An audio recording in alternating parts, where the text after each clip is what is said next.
if I pull my shirt, I can make my own music here.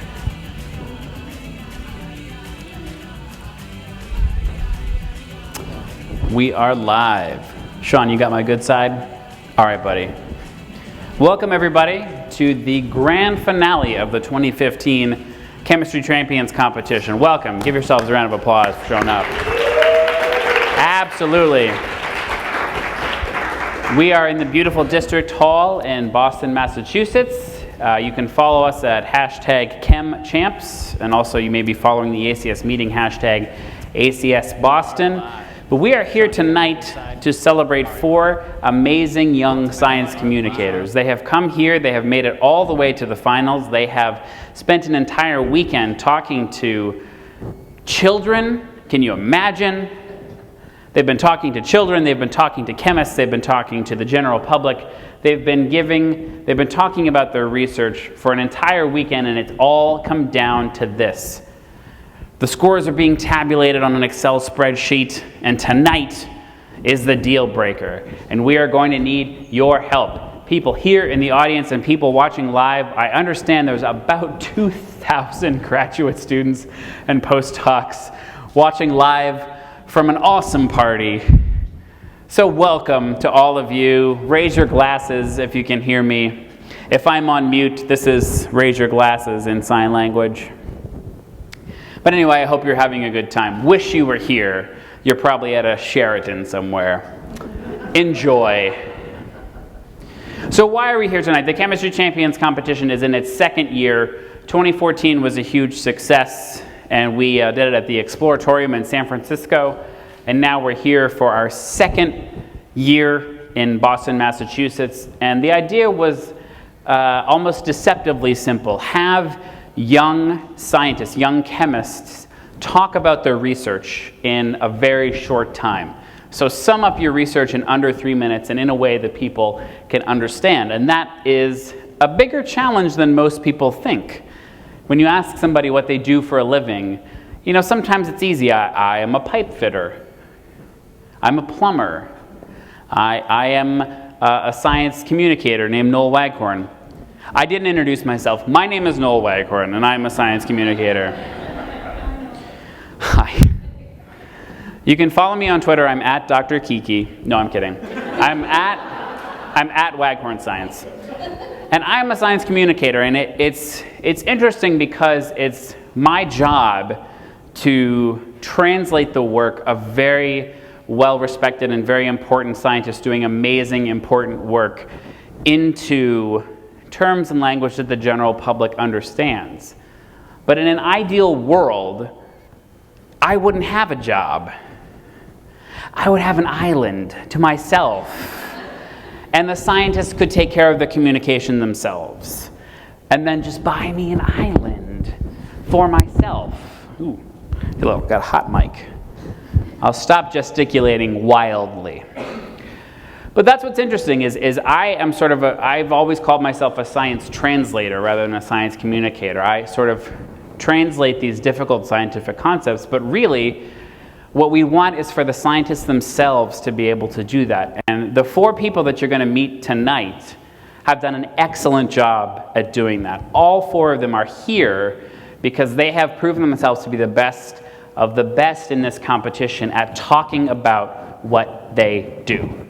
And it's very exciting. And what's different about tonight compared to the other things, we've done events at the Museum of Science in Boston. I mentioned we're in Boston, Massachusetts. Did I mention that? Anybody here from Boston? One hand. One hand up, who, by the way, is the 2014 chemistry champion, Jennifer Novotny. Give it up for Jennifer. Apparently the one Boston native we could get to come here tonight.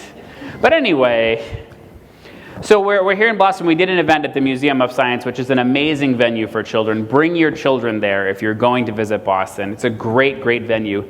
And they stood up there and they took these presentations that they'd done for lots of different adults and made them kid-friendly. And the kids got to vote on who they thought did a great job. And so did the adults, but you know, adults always get to vote, right? And so they were able to translate these concepts for kids. And then we had them come to the expo hall of the American Chemical Society National Meeting and Exposition here in, everybody, Boston. I feel like I get paid by the Boston. If you're at that grad school event, here's a fun drinking game. Take a drink every time I say Boston. It's okay, it's an open bar. Anyway, so they tailor their presentations for chemists because every audience is different, and that's the key of science communication, is to know your audience. So they tailor their presentations for an audience of scientists at the ACS Expo Hall, right there in the middle of the exposition. And they did their presentations, and now they're here, and they have to tailor their presentation not only for the general audience and the half-drunks watching at the post-talk reception, but these three famous and well-respected science communicators. And to introduce them, we have Samora Smith from the Office of the Secretary and General Counsel of the ACS. Give it up for Samora and our three judges. Thank you so very much. I am Samora Smith, and I will be honest, I am not a science communicator. However, I truly promote ACS vision, which is improving people's lives through the transforming power of chemistry. And that is indeed what our young chemists will be doing this evening, sharing their vision and how their projects are in alignment with the strategic goals of the society. I'm very excited to be here, and I'm happy to see the ACS Chemistry Champions competition in its second year. So let's give it up for ACS ChemChamps.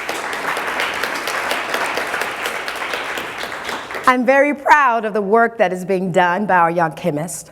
I'm also very proud of my ACS colleagues who have worked diligently to make this program a reality. So I'd also like to ask each and every one of you to give a round of applause to our ACS staff who works hard behind the scenes to make all of this possible.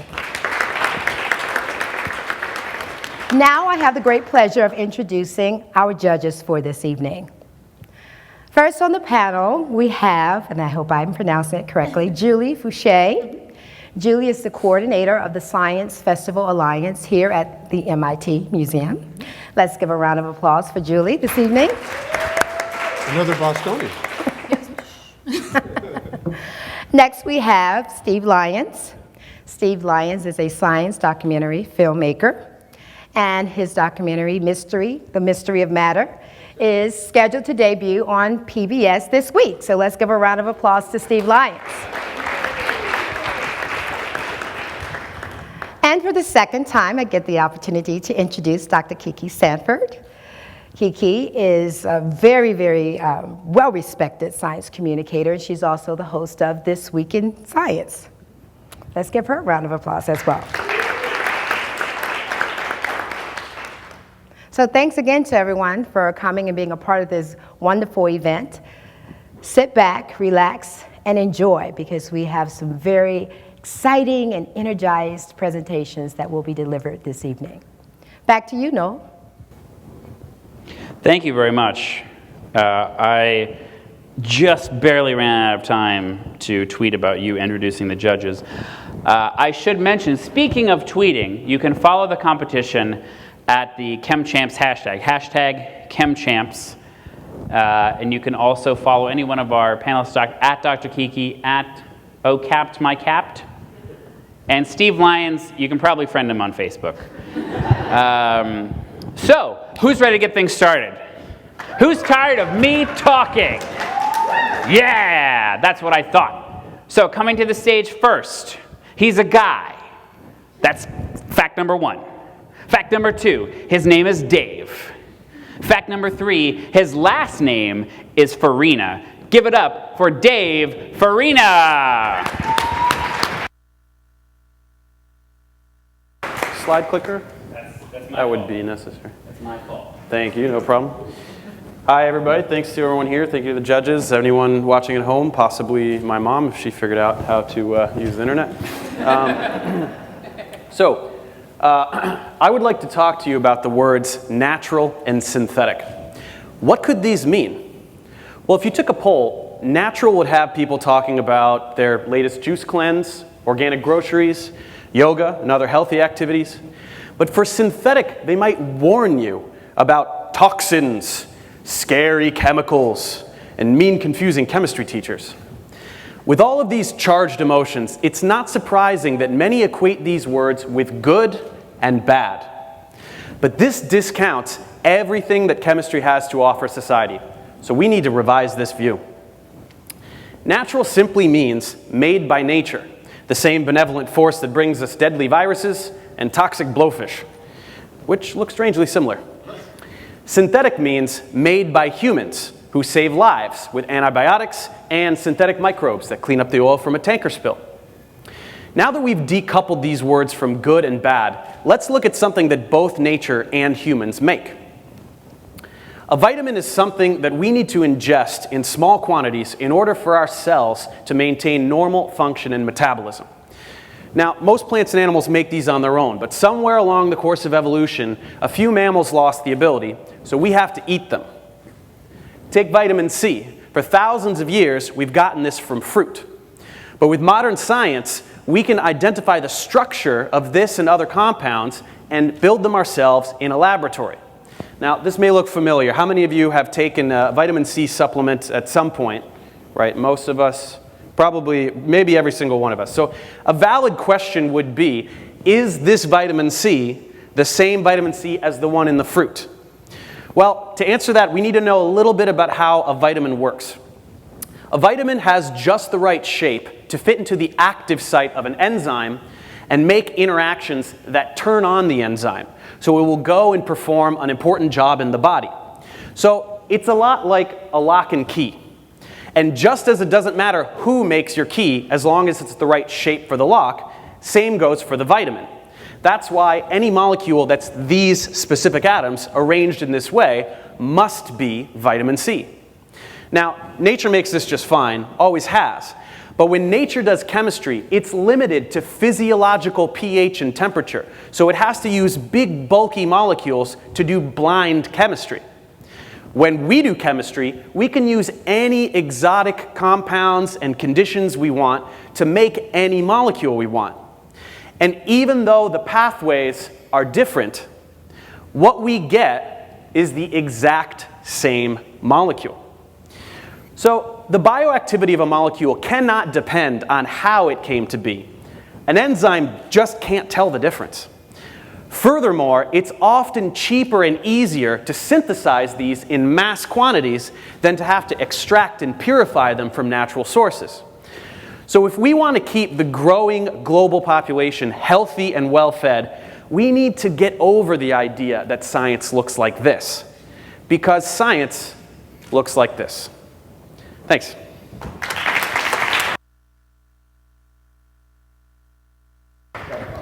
You stay right here and be judged, young man.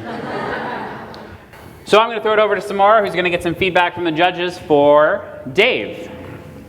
Samara. We thank Dave for sharing about how vitamins work, and we're going to our judges now to see what feedback you have to share with Dave this evening.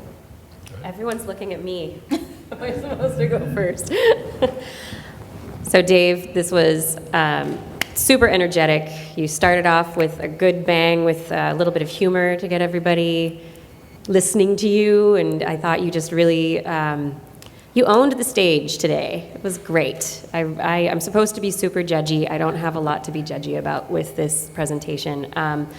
I want to say that, the question, that we talked about that after your performance last night, and I think adding the question in about the vitamin C, it kept people listening and engaging with you, and so I think it helped with keeping your energy up also.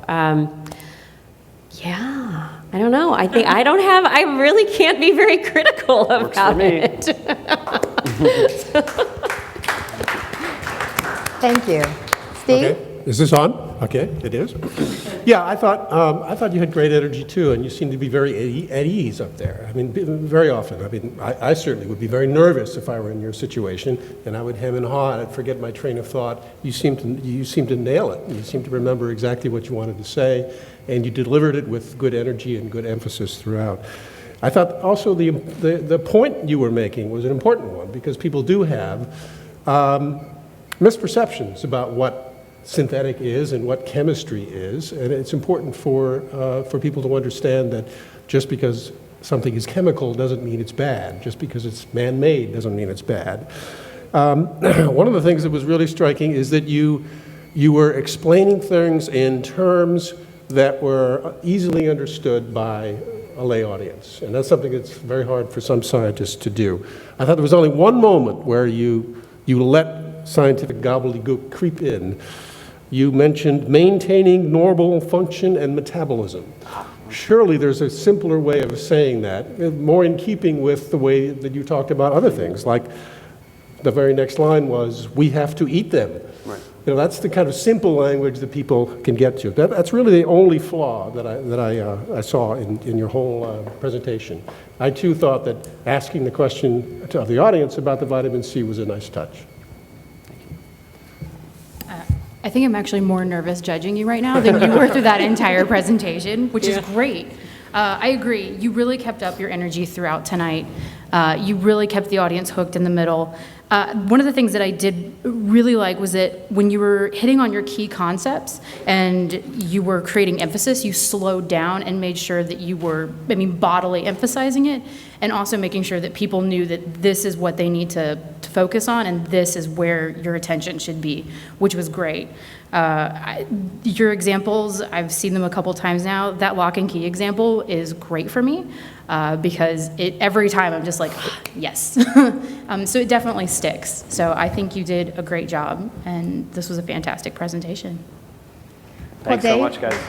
Thank you. Stay on there. Just for a minute. Still going. Our panel of judges have certainly given some great feedback this evening. They've all hit on some very critical key points and highlights of your presentation, as well as areas for improvement, and just ways that you simplified the presentation so that a person such as myself could even understand it.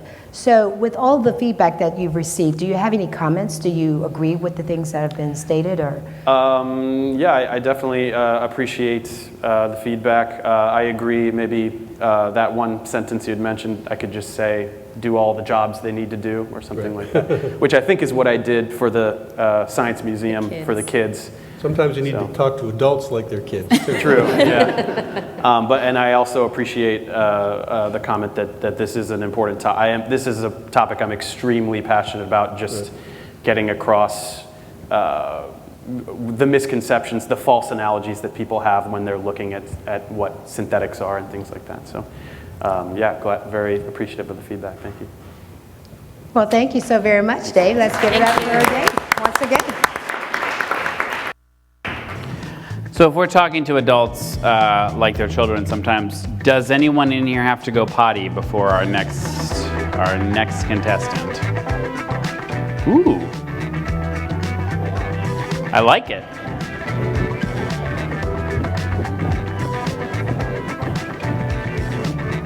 We're not even going to move on. I'm just going to do this. You guys are stuck here.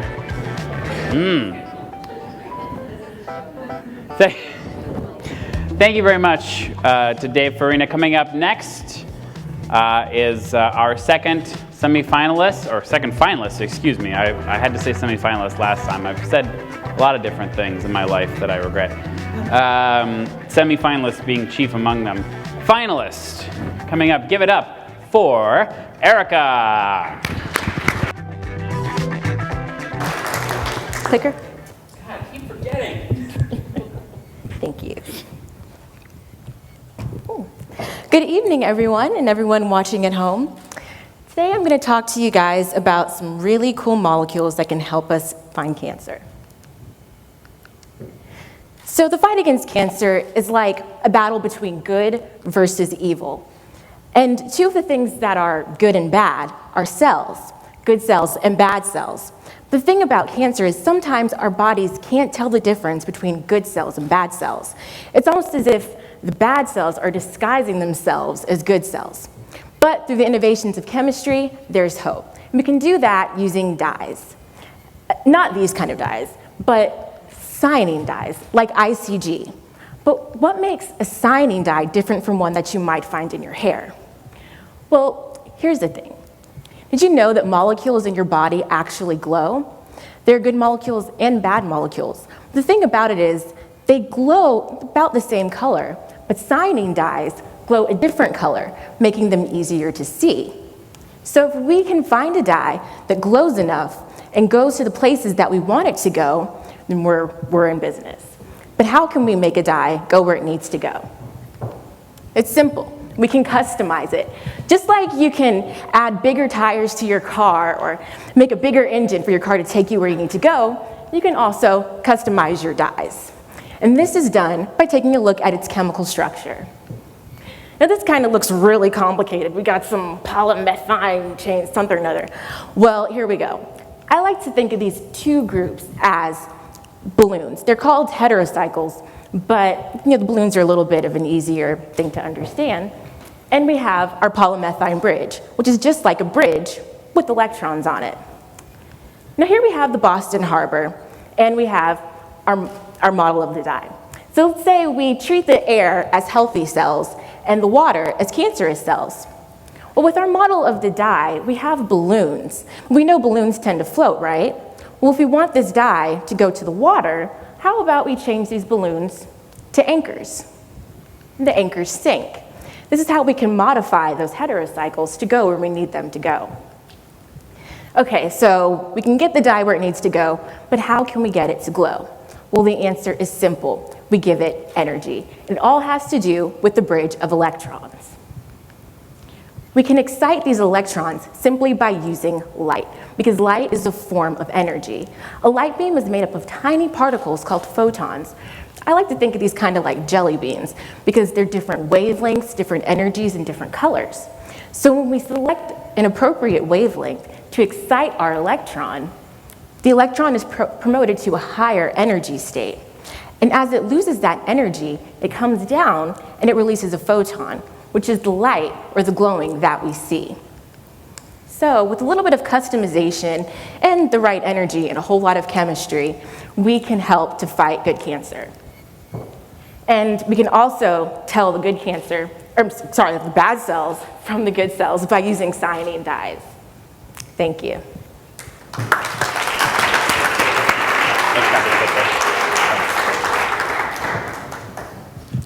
Judges. All right, so great performance. You were much more comfortable. You seemed like you were happy being up there today. Not so nervous. That's good. I like that. The pacing was a nice, even pacing. I would have liked to have it a bit faster and a little bit more energetic.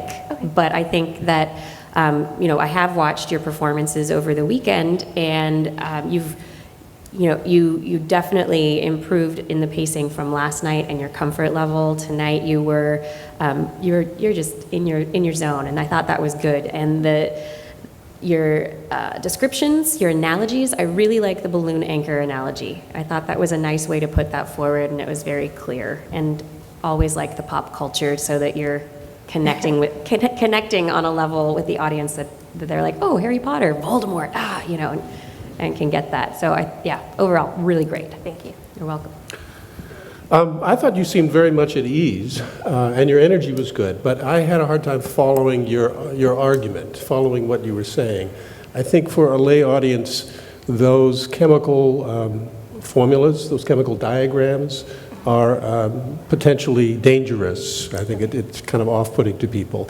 And would you also try to explain what happens to electrons to generate the glow? It's a fairly deep chemical concept that you're trying to get across. It may be too much to try to pack into a 3-minute talk. So I would encourage you to simplify. I saw your online video, which I thought had a wonderful beginning. The bit with the glowing stars on your bedroom wall and so forth. What was great about that is that it immediately gave me a mental image that I was able to latch onto, and you raised interesting questions. You sort of posed a mystery at the beginning of that piece, which was sort of missing from this one. Okay. So I would encourage you to do that kind of, reach for something that everybody can relate to and pose a question that everybody can understand. All right, thank you.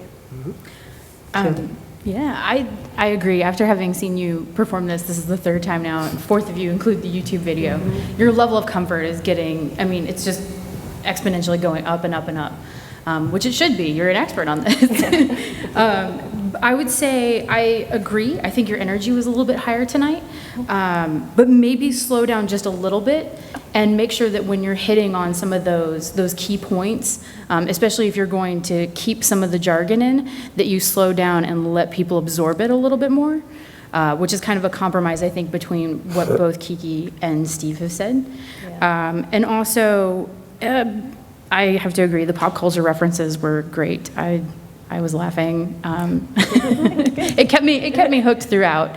But those are my notes. I said good humorous progression, and I really like that you're more comfortable with us tonight, and it really showed. Thank you.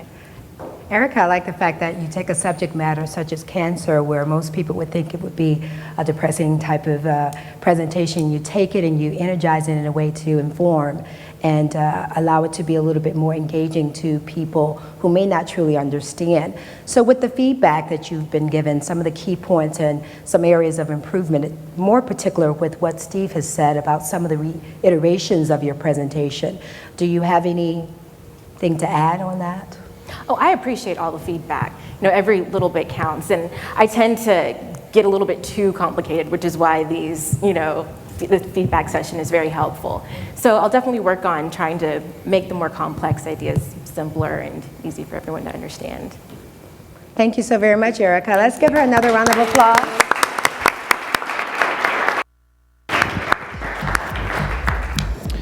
So we're halfway through. So ladies and gentlemen in the audience, we're going to take a quick 45-minute intermission, and we'll be right back. So thanks for coming. No, I'm kidding. So Steve Lyons is kind of emerging as the Simon Cowell of our judging panel tonight. Would you all agree? But who's our Paula Abdul? Shout it out. Who's our Paula? Okay, you're self-volunteering. I'm the Paula Abdul? Wait a minute. How am I Paula Abdul? I do look like her. I get that a lot. People stop me on the street. I'm more of an MC Scat Cat person. That reference is 30 years old. Now let's move on to something that's under 30 years old. Our third finalist of the evening, ladies and gentlemen, Hottie Paris.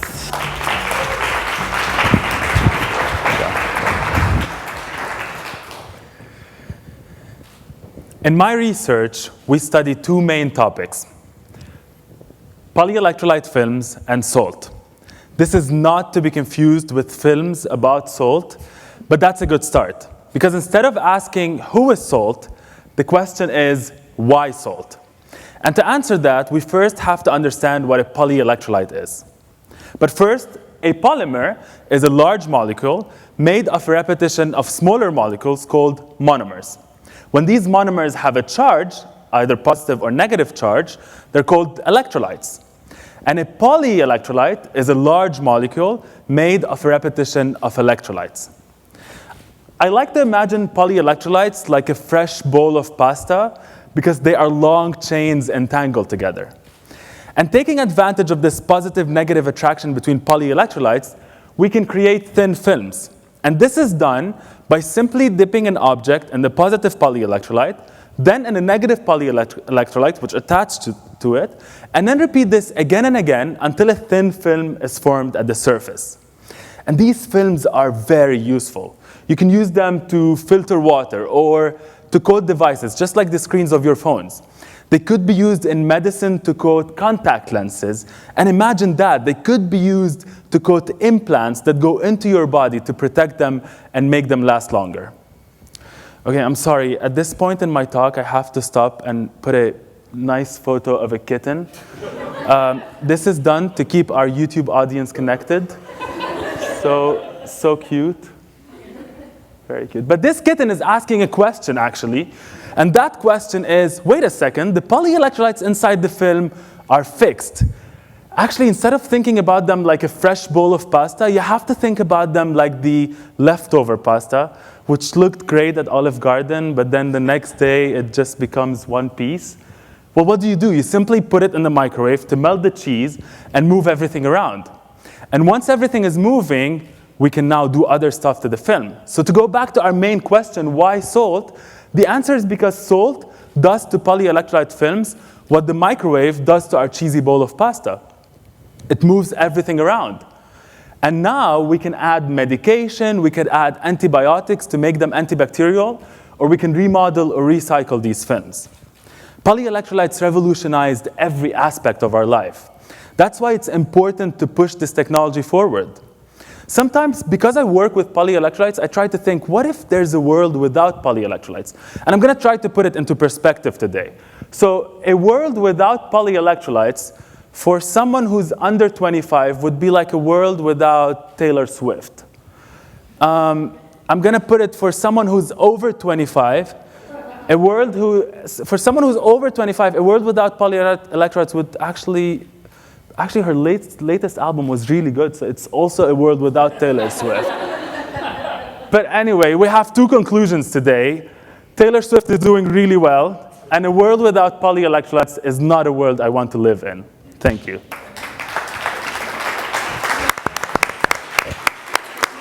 Wonderful, wonderful, Hottie. I like that presentation. I'm going to just turn it around a little bit for our panel here, and I'm going to ask if Julie would start us off with some interesting feedback. Oh, man. No. You're in the hot seat. So, Hottie, this is also, we've seen this a few times from you, and you really kept it fresh. You used the examples, I think, that, fit and caught our attention. The pasta example is great. The Olive Garden example is far too real of a struggle for me. But you had great cultural touchstones throughout this talk. You kept us laughing. You kept people engaged. I also like that when you're using the jargon, you're talking about polyelectrolytes, you're talking about monomers. These are things that I have no idea about, but you do a good job of explaining your jargon out. So I don't get lost in it. And you keep revisiting it, and so it keeps reinforcing it, which is really good. The kitten was a very funny breakup in the middle and completely unexpected. But it is. I saw that YouTube article about cats, so you're on target. Thank you, Julie. Steve? I'm afraid I have to be the curmudgeon again. I love the humor and the cultural references. You're completely at ease up there, and you're very funny, which is an incredible gift. But I thought that the point that you were making was not clear, because you started off talking about salt, and I thought it was going to be about salt, and you came back to salt at the end, but in the middle and at the end you were talking about polyelectrolytes, and I got a little confused about exactly what you were trying to say. I got it that polyelectrolytes are very important to the world and have lots of uses, and it was good that you showed us some of those uses. But I didn't quite get the connection between the salt and the polyelectrolytes. So the science got a little garbled for me. Thank you. Yeah, for me, I thought, once again, you gave a great performance. And I say performance because that's what it is. Yeah.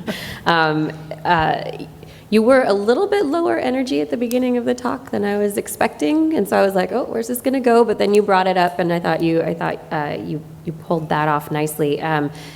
And I agree with Steve about the connection there. I mean, you did pull it together, but it was something that somebody would have to find their way to.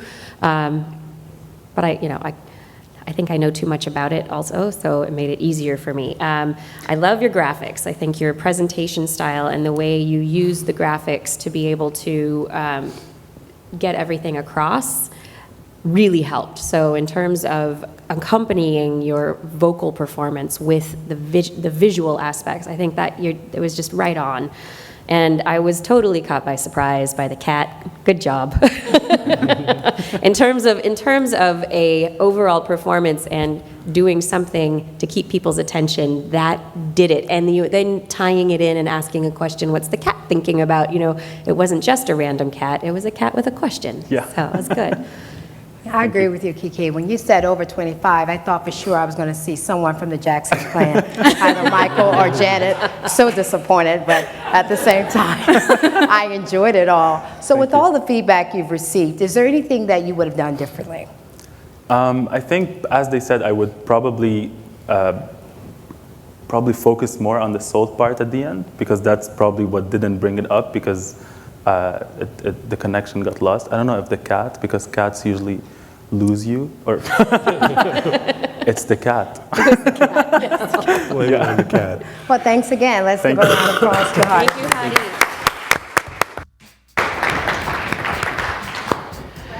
Cats usually do have a question, and the question is typically, how dare you? And it doesn't matter what the situation. Another excellent presentation. I know some of you watching at home know of Hottie's fondness for Taylor Swift, but I have to ask Samora, who is your favorite member of the Jackson 5? You can't say Michael. You can't say Michael.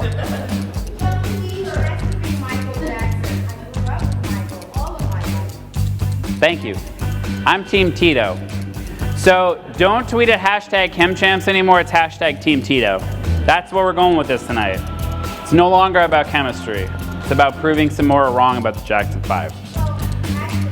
And LaToya could be the same person. I think they are the same person. Rest Either in one peace. would be correct. Rest in peace, all three of them. Speaking of family, our final finalist tonight has some family here, and I don't want to embarrass them, but they have come all the way from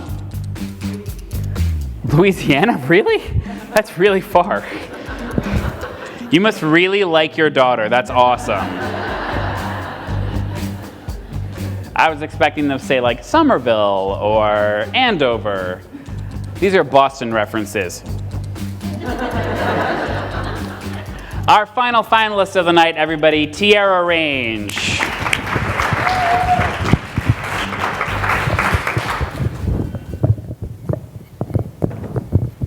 All right, hello everybody. How are we doing? We're still in this to win this. Are we all here and energized? Good, good, I'm glad. All right, I have a question for all of you.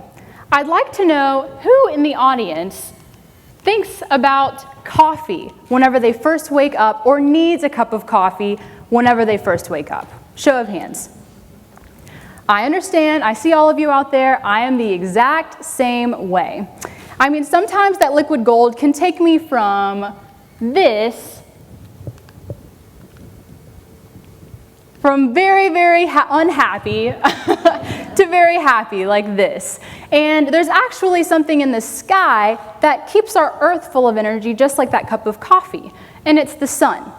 So because of that, scientists have recently started to use the sun as a form of alternative fuel source. But I'm sure you're thinking, you know, the sun's been up there for a while, so why are we just now using it, and why is it being used as an alternative? Well, for a very long time, we used fossil fuels like oil, coal, and natural gas to fuel up our world. These are natural, non-renewable sources of energy that we dig up from deep underground.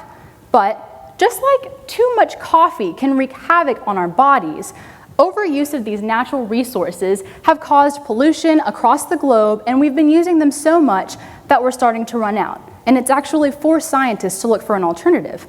So when they did, they were looking for something that was a good source of energy for our Earth, something that was efficient, so we weren't wasting any of the good stuff, and something that was affordable, so people like me and you can actually use it on a regular basis. And luckily for us, the sun fit the bill. So scientists worked hard to find a way to harness the sun's energy and turn it into something we could use to power our world. And they found that with solar cells, just like this one.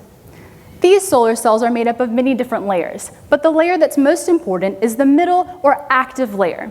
And we call it the active layer because it's actually actively taking in light from the sun and converting it into what we need the most, energy. The better we scientists can take in this energy from the sun and make this active layer better, the more of the sun's energy we can actually convert into the things that mean the most to us in life and how to power those up, like our homes, larger buildings, our cars, and even our beloved cell phones. Show of hands, who would that make very happy? I mean, as you can see, that makes me very, very happy. So the next time that you're looking outside and you see the beautiful sun, I hope you give it a smile, because after all, it's actually powering up your day way more than that morning cup of joe. Thank you.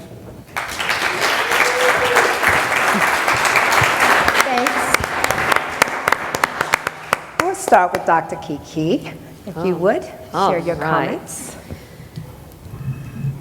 Great job. Thank you. You're welcome. You had a couple of clicker issues in the very beginning, but I think that, you covered it nicely and you kept talking and you didn't let it stop you. So that's the sign of a good presenter, is not letting the technical issues bring you down. Keep going, and you kept the energy up. You didn't let it get to your nerves or anything.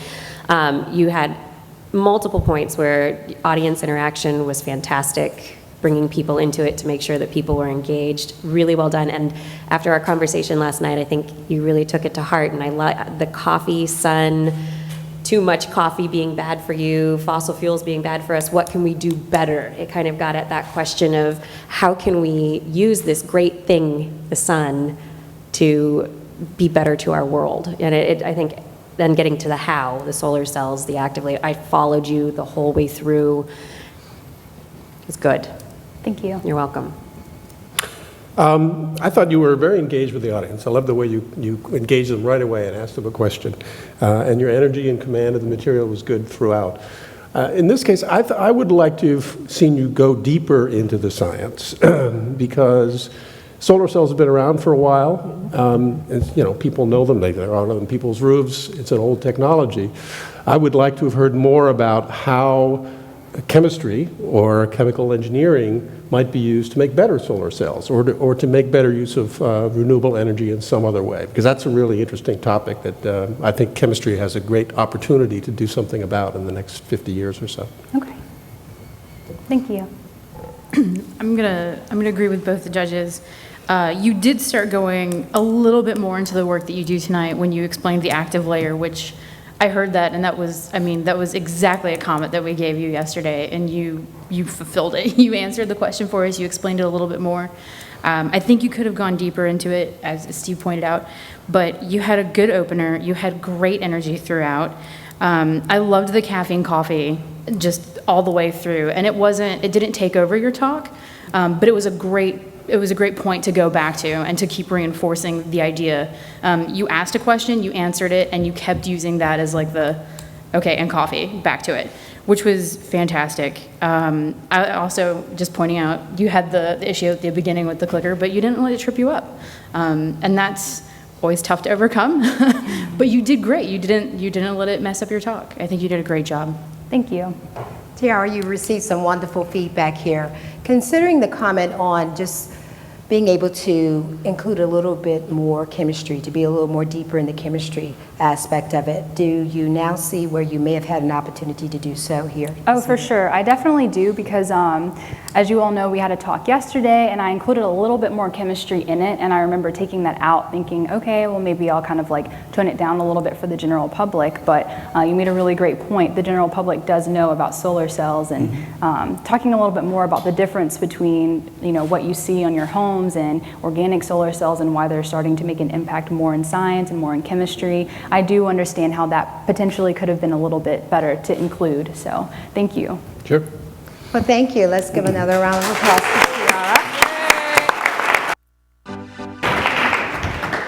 Tiierra. We can certainly see how each of our presenters this evening have really challenged us to learn a little bit more about chemistry, but they've highlighted ways that we are indeed improving lives through the transforming power of chemistry. So I'm going to ask if you could just give everyone another round of applause this evening for such exceptional work. And now, Noel, I'll turn it back over to you. Adam, play closing time. Play closing time. If my toddler son is still watching the live stream, by the way, I'm sorry that Mommy turned off Mighty Machines so you could watch Daddy. The construction equipment is coming back shortly because we're almost done, okay? That goes for you two graduate students and postdocs watching at a party. So we've heard from our 4 finalists today, and you guys are going to help pick the winner tonight. And what does it mean to be the winner of the 2015 ChemChamps competition? Lots of different things. First of all, you gets a trophy. It's 3D printed. This trophy is known as Ziggy. And why is it known as Ziggy? Because that is a very androgynous name. And Ziggy here has the TNT molecule around his or her neck, Flava Flav style, because ChemChamps is awesome. Thank you. Applause from the ACS employee. What else do you get? You will be in Washington, you'll be talking with other great science communicators like those at Chemical and Engineering News. Some of you may be subscribers. You will also be part of the Science and Entertainment Exchange, which is a program of the National Academy of Sciences. How many of you are Avengers fans here? The nerds in the back that are tweeting about it, okay. How many of you are Fantastic Four fans? No one, exactly. But the Science and Entertainment Exchange was set up by the National Academy of Sciences, or Academies of Sciences, to connect scientists with Hollywood. So for example, when you see an Avengers movie, an actual scientist has advised the producers of that film on how to make things at least look scientifically accurate. We all know that, you know, Captain America's shield is made out of vibranium and adamantium. At least that's what they told us when we made a reactions video about it, and they were really angry that we didn't mention those two fake elements. Anyway, so the science, you as the winner of ChemChamps will get to join the Science and Entertainment Exchange. So that's a very big perk. The biggest perk of all, though, is you get to do a reactions video. What is a reactions video? How dare you? You know what a reactions video is. YouTube.com/ACS Reactions. The American Chemical Society, the ACS Productions Group, produces a wonderful series of chemistry videos called Reactions. I make them, I help write for them. Adam is our director over here. Thank you. Thank you, well-paid ACS employees, well-bribed ACS employees. But it really is great. If you haven't subscribed, I encourage you to do so. They are a lot of fun. We have a lot of fun doing them. And the winner of tonight's competition will get to help us make one of those reactions videos. The runner-up tonight will also get to do their own ACS webinar, which is an increasingly valuable tool here at ACS that we offer our members. Webinars are a great way to do outreach to both scientists and the general public. We have kind of a sharks and jets thing going with webinars and ACS productions, but are the jets the good ones? Kiki, who are the good ones in West Side Story? Is it the sharks or the jets? The jets are never good. Ask the New York Jets. Don't worry about it. Local sports reference, am I right, Patriots fans? Well, you guys are from Louisiana. Go Tigers, am I right? Thank you. Excellent, excellent answer. So, how do you help pick the winner? You get to vote. I should have put this screen up 5 minutes ago, but that's okay. Text CHCHDH to 22333, then enter your choice. We have 1 Dave, 2 Erica, 3 Hottie, 4 Tiierra. This is only reflective of the order in which they performed tonight. This has nothing to do with ranking. This has nothing to do with anything other than the order in which they performed tonight. You can go to polev.com/CHCHDH and click your choice. So you can do that right now. We've got the voting open for 10 minutes. People on the internet, you can also do this. Text CHCHDH to 22333 and then enter your choice. polev.com/CHCHDH and click your choice. 1 Dave, 2 Erica, 3 Hottie, 4 Tiierra. And you get to help send the winner to Washington, D.C. They get the reactions video. They get to meet science communicators. They get to join the Science and Entertainment Exchange. It's all good stuff. So we're going to leave the voting open for about 10 minutes. Those of you that are in here, those of you that are watching at home, please feel free to text your votes. Judges, while you're giving feedback, do you have any feedback for me as an MC tonight? I'd like to hear from each of you, except Steve. I thought you were great. Thank you. Tell me more things you like about me, Steve. I really am interested to hear. You didn't say Boston nearly enough for those playing from. That's true. We need more Boston. Yeah. Right? You More also Boston. had 2 panelists who were from Boston.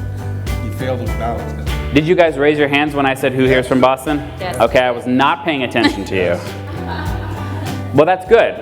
Are you native Boston? Are you from Boston? I am, actually. Okay. No, where are you from? Florida. Florida? Yeah. That's not a thing. Hottie's from Florida. Okay. That's kind of the same thing. What's that?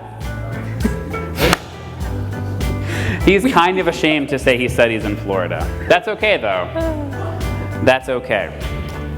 Where is anybody else from here? Atlanta, the ATL. We got an ATLian here. Louisiana. Where? North Hollywood. I forgot already about North Hollywood. It's what everybody says when they go there. I forgot already about North Hollywood. There is a lovely arts district in North Hollywood. It's called Hollywood, where they make movies. That's a different area? Is there a South Hollywood? It's Compton. You guys, everybody here get that new album, Compton? We'll play it for you later, don't worry about it. It's royalty free. We don't have to pay royalties. Who here has seen Straight Outta Compton? Anybody? Everybody in the audience is raising their hands right now. That's what I thought. Meme. Isn't there a meme? There's a meme generator. There is. For Straight Outta Compton? There Yeah, is, so you yeah. can like put your picture and make it like straight out of wherever. So like Somebody recently, I saw a picture and they said Boston? straight out of the womb. Oh. I thought that I saw was Straight Outta Coffee Yeah, today. a lot of college students are doing it. I saw a guy with a T-shirt that says "Straight out of Hampton University." It's a little different. That's close. They're That's taking close. it. They're taking it. That's close. I'm not mad at that. I don't know how I feel about being able to meme yourself with Straight Out of Compton. I feel like Hollywood. What?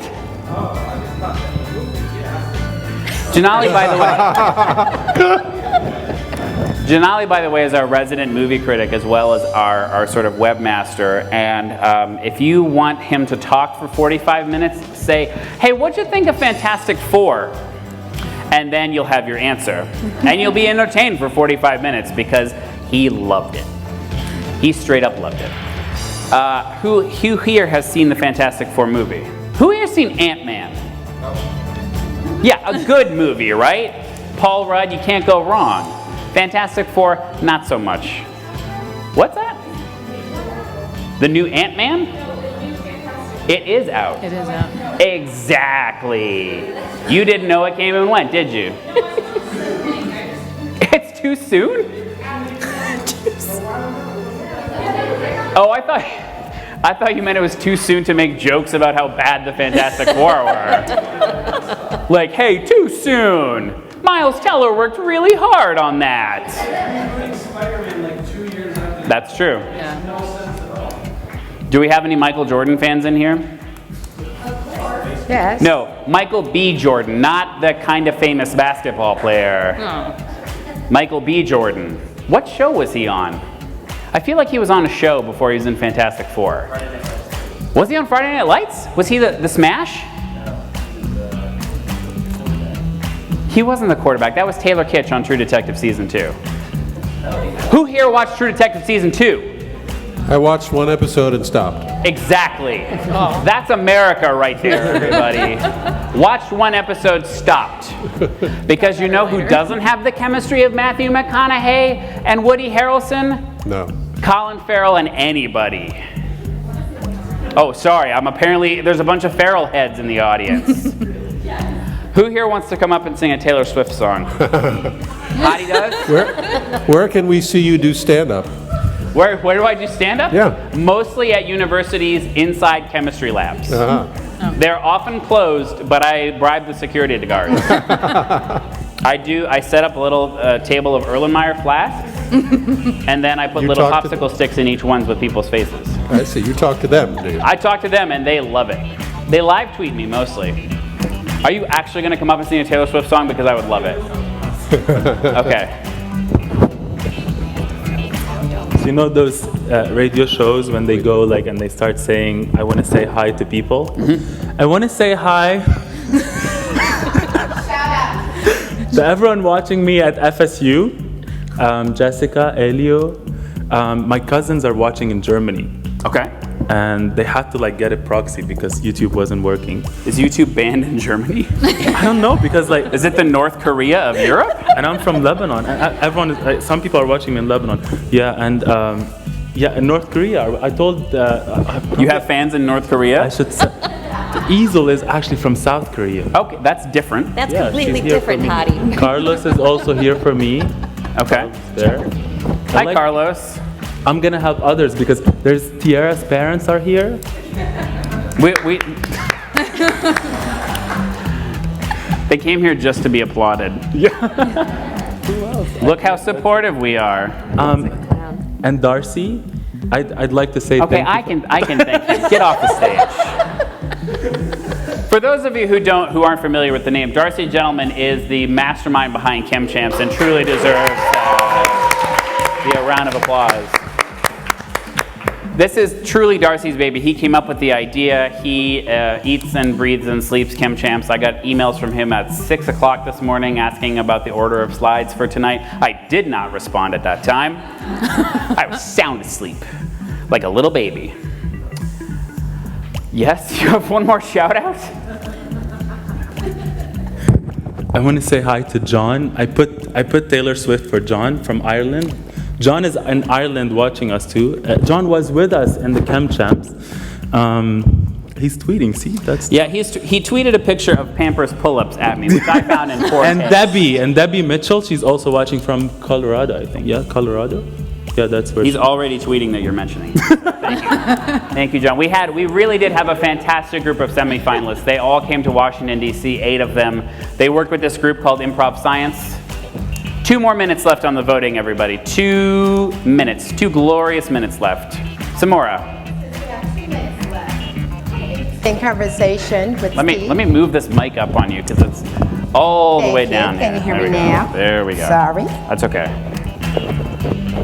There we go. Go ahead. So we're going to try to use these 2 minutes we have left before we receive the results.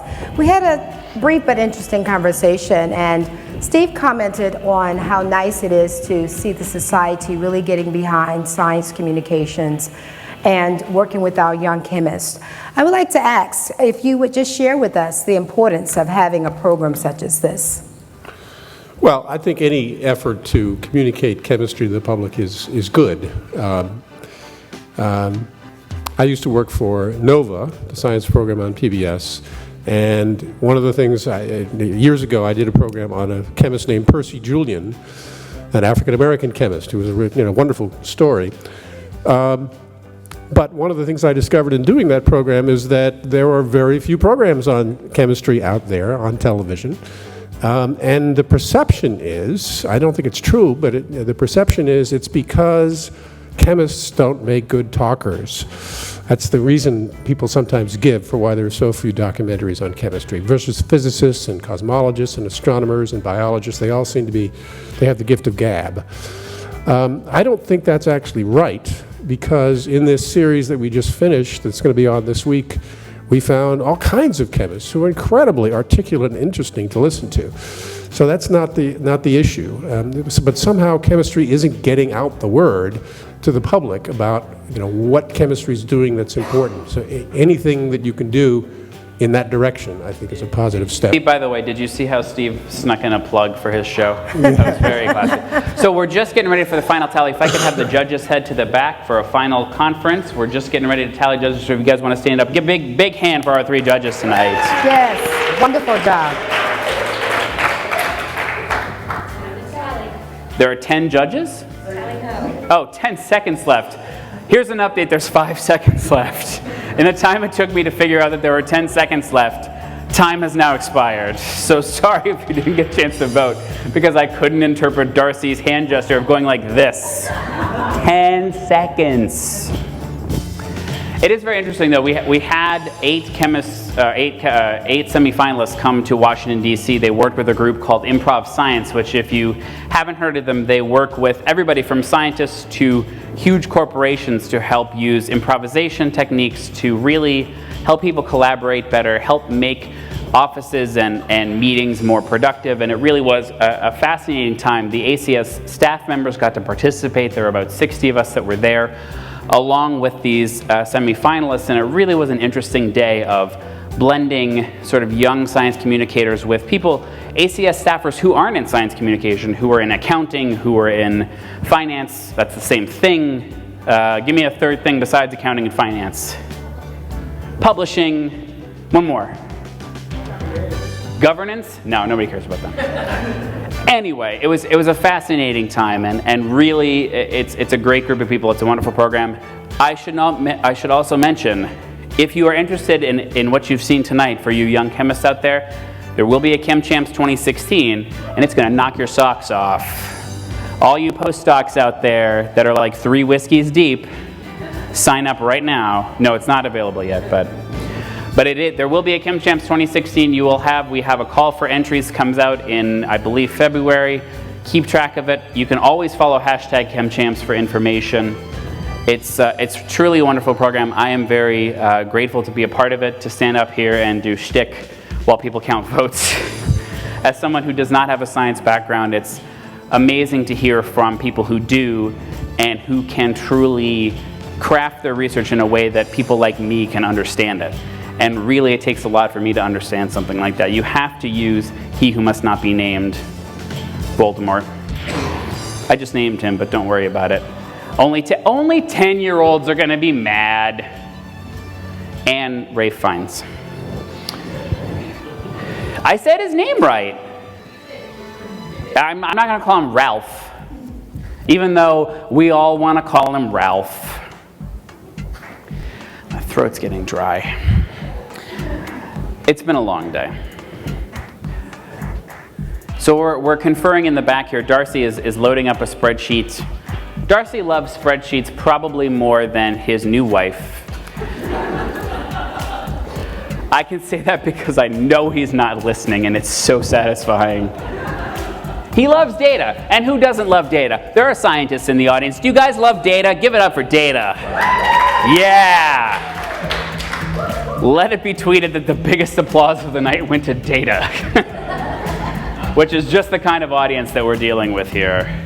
But it's true, we all love data, and here at Reactions we use data in a very different way. We listen to our audience, we look at how long they're watching, we look at what they're clicking away to, we look at their comments, and we use that data to inform our science communication.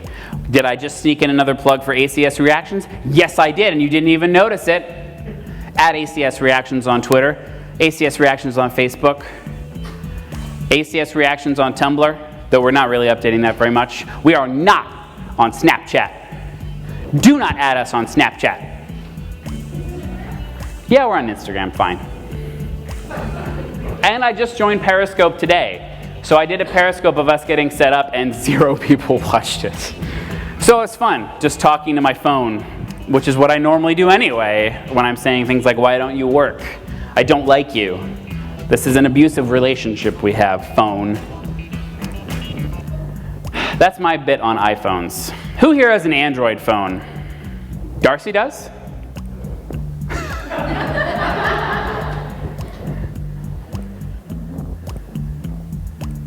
Are you saying turn off his mic? What are you trying to say? Oh. You could, okay.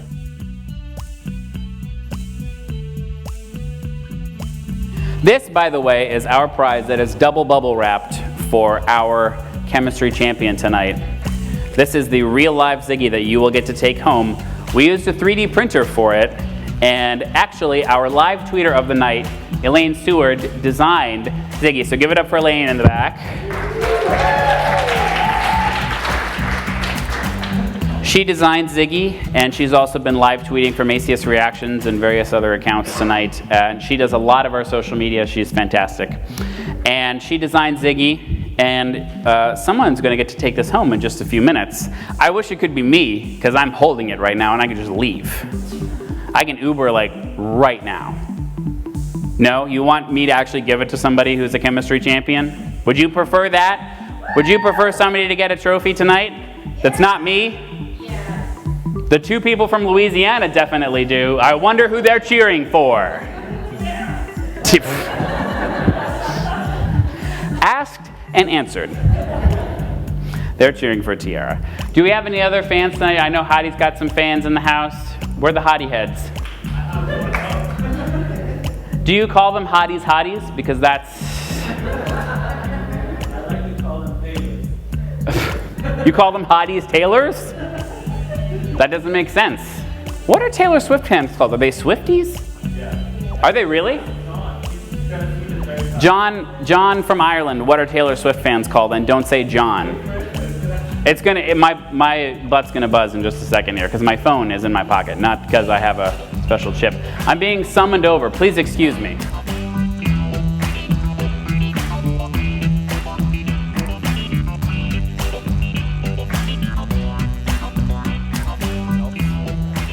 Is my microphone on? You guys want to hear the results? Drunk grad students, do you want to hear the results?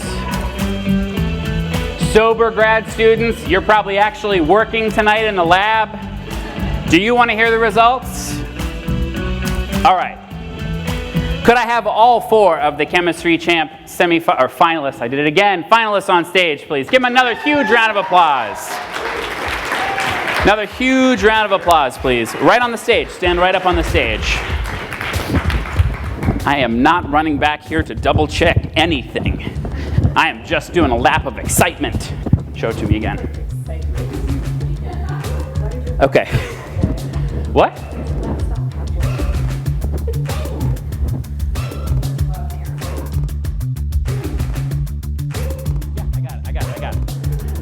I am not double checking anything. Hashtag first time. All right. I don't know why hashtag first time. So, you guys ready? You guys are ready, I know that. The runner-up, we're gonna do this Miss America style to torture everybody on the stage and in the audience. The runner-up tonight, who will be starring in their very own ACS webinar. Ladies and gentlemen, please give it up for Tiierra Range.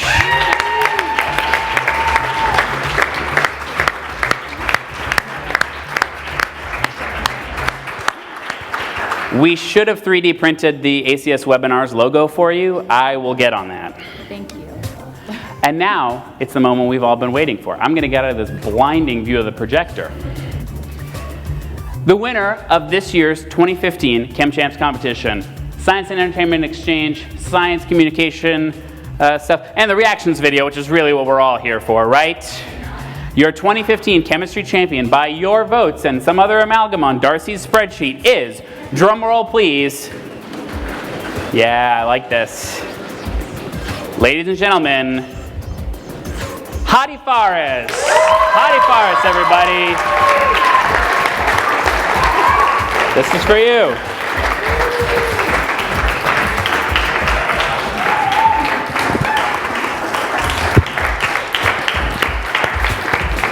Hottie, do you want to lean into my chest and say anything else?